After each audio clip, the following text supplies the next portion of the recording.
যুক্তরাষ্ট্র ইরানের সামরিক হামলার প্রস্তুতি নিতে পারে এমন প্রতিবেদনের পর নিজেদের বিমান বাহিনী ও সামরিক ইউনিটগুলোর সতর্কতা বাড়িয়েছে ইসরায়েল।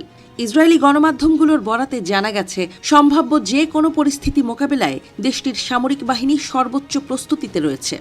ইসরায়েলের প্রভাবশালী দৈনিক মারিভ জানিয়েছে, দেশটির বিমান বাহিনী, সামরিক গোয়েন্দা বিভাগ এবং নর্দার্ন কমান্ডে সতর্কতার মাত্রা বাড়ানো হয়েছে। যদিও সাধারণ নাগরিকদের জন্য এখনও কোনো নতুন সতর্কতা বা প্রস্তুতির নির্দেশনা জারি করা হয়নি। অর্থাৎ এই মুহূর্তে হোম ফ্রন্ট বা বেসামরিক প্রতিরক্ষায় কোনো পরিবর্তন আনা হয়নি বলে জানিয়েছে সামরিক সূত্র। প্রতিবেদনে বলা হয়, ইরান পরিস্থিতি ঘনিষ্ঠভাবে পর্যবেক্ষণ করছে ইসরায়েলি সেনাবাহিনী। বিশেষ করে যুক্তরাষ্ট্র যদি তেহরানের বিরুদ্ধে সরাসরি সামরিক অভিযান চালায়, তাহলে তার প্রভাব পুরো অঞ্চলে ছড়িয়ে পড়তে পারে। এমন আশঙ্কা থেকেই এই বাড়তি সতর্কতা।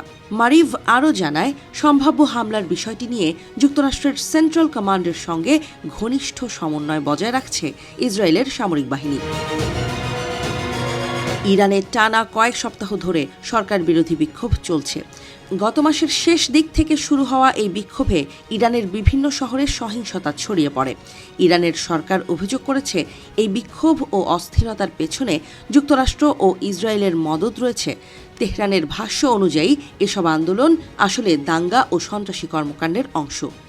যদিও ইরান সরকার এখনও আনুষ্ঠানিকভাবে কোনো হতাহতের সংখ্যা প্রকাশ করেনি, তবে যুক্তরাষ্ট্রভিত্তিক মানবাধিকার সংস্থা human rights activist news agency দাবি করেছে, এই সংঘাতে এখন পর্যন্ত ২,০০০-এরও বেশি মানুষ নিহত হয়েছে। নিহতদের মধ্যে বিক্ষোভকারী যেমন রয়েছেন, তেমনি নিরাপত্তা বাহিনীর সদস্যরাও রয়েছেন বলে দাবি করা হয়েছে।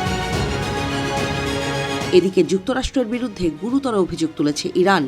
দেশটির সরকার বলছে, ওয়াশিংটন পরিকল্পিতভাবে এমন একটি পরিস্থিতি তৈরি করতে চাইছে যাতে সামরিক হস্তক্ষেপের জন্য একটি অজুহাত দাঁড় করানো যায়।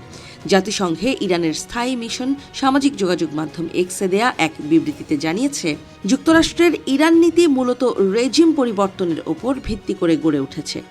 বিবৃতিতে বলা হয়, নিষেধাজ্ঞা, হুমকি, পরিকল্পিত অস্থিরতা ও বিশৃঙ্খলা সৃষ্টি, এই সবই যুক্তরাষ্ট্রের পরিচিত কৌশল, যার মাধ্যমে সামরিক হস্তক্ষেপের পথ তৈরি করা হয়। তবে ইরানের দাবি, এই প্লেবুক আগেও ব্যর্থ হয়েছে এবং ভবিষ্যতেও ব্যর্থ হবে। এই উত্তেজনার মধ্যেই যুক্তরাষ্ট্রের প্রেসিডেন্ট ডোনাল্ড ট্রাম্প ইরানের চলমান বিক্ষোভ দমনের ঘটনায় কঠোর পদক্ষেপ নেওয়ার হুমকি দিয়েছেন। তার এই মন্তব্যের পরই মধ্যপ্রাচ্য জুড়ে নতুন করে উদ্বেগ তৈরি হয়েছে।